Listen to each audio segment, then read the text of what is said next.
గిరిజనుల దైవంగానే శంకరాచార్య భావించి ఆయన్ని గిరిజనులు పెట్టిన పేరునే చమత్కరిస్తూ మల్లెపువ్వు అని అర్థం వచ్చేలా ఒక రకంగా, శివుడు అని అర్థం వచ్చేలా మరో రకంగా 2 అర్థాలతో 2 శ్లోకాలు రచించారు.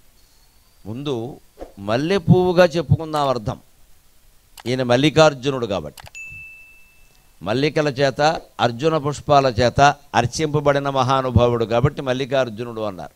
అంటే ఈ కొండలోయల్లో మల్లెపూలు విస్తృతంగా పూచేవి. అయితే మల్లెపూలు వేసవకాలమే పూస్తాయి, అందరికీ తెలుసు. వర్షకాలం శీతకాలం కనపడవు. శీతఫలం అంటారు.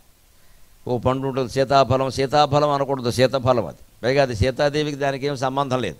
సీతాదేవి ఫలం వరకు ఒక ఆయన రామాఫలం కూడా సృష్టించాడు, నమశివాయ. అది సీతాదేవి ఫలం కాదు, సీతాదేవికి బాగా ఇష్టమని ఎక్కడా లేదు. అది శీతఫలం. అందులో శీతకాలంలో ఉంటుంది. శీతకాలం మాత్రమే ఆ పళ్ళు పండుతాయి.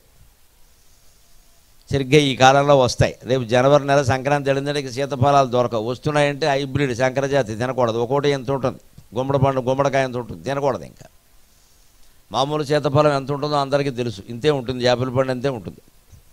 అది సరిగ్గా పండాలి, అప్పుడు తినాలి. అది శీతఫలం, శీతకాలంలో వచ్చే ఫలం. అందుకని సీతాదేవికి దానికి సంబంధం లేదు. అలాగా దేన్నైనా ఇక్కడ మల్లెపూలు వేసవకాలమే వస్తాయి. కానీ మరి వేసవకాలమే అర్చన చేస్తారా? జీవితం అంతా ప్రతి కాలంలోనూ చేయాలి కదా. అర్జున పుష్పాలు అంటే మద్ది చెట్టుకు పూసే పువ్వులు ఎప్పుడూ వస్తాయి. భారతంలో అర్జునుడికి ఆ పేరు అందుకే పెట్టారు. మద్ది చెట్టును సాలవృక్షం అంటారు. కర్ణుడిని కూడా వర్ణిస్తారు. అర్జునుడు ప్రతివీరుడైనటువంటి కర్ణుడిని సాలప్రాంశు నిజోజ్వలత్ కవచు అని నన్నయ్య గారు వర్ణిస్తాడు. సాలప్రాంశు అంటే మద్ది చెట్టులాగా బాగా పొడుగ్గా ఉన్నాడు అని. అర్జునుడు అలాగే ఉండేవాడు. మద్ది చెట్టు పొడుగ్గా ఉండమే కాదు, మంచి పుష్పాలను కూడా అందిస్తుంది. అంచేతను అర్జున పుష్పాల చేత మల్లికా పుష్పాల చేత ఆరాధింపబడినవాడు కాబట్టి ఈయన్ని మల్లికార్జునుడు అన్నారు. సరే, అమ్మవారిని భ్రమరాంబ అన్నారు. ఎందుకంటే మల్లె పువ్వుల్లో ఉండే తేనె మీద తుమ్మెదలు వాలతాయి. అలాగ మల్లె పువ్వు మీద తుమ్మెద వాలినట్టుగా శివుడు ఇక్కడ అవతరించగానే ఆయన కోసం అమ్మవారు కూడా కైలాసం నుంచి ఇక్కడికి దిగొచ్చింది భ్రమరాంబాదేవి రూపంలో. అందుకని మనం ఆయన దర్శనం ఆవిడ దర్శనం రెండూ చేసుకుంటాం. పుష్పం ఉన్న చోట మకరందం ఉన్నట్టే, మకరందం ఉంటే తుమ్మెదలు ఉంటాయి. అంచేత శివుడు ఉంటే పార్వతీదేవి కూడా అక్కడే ఉంటుంది. వేరే ప్రత్యేకించి మళ్ళీ ఇంకో క్షేత్రానికి వెళ్ళక్కల్లా అమ్మవారిని చూడడానికి ఇక్కడే పక్కన చూడొచ్చు.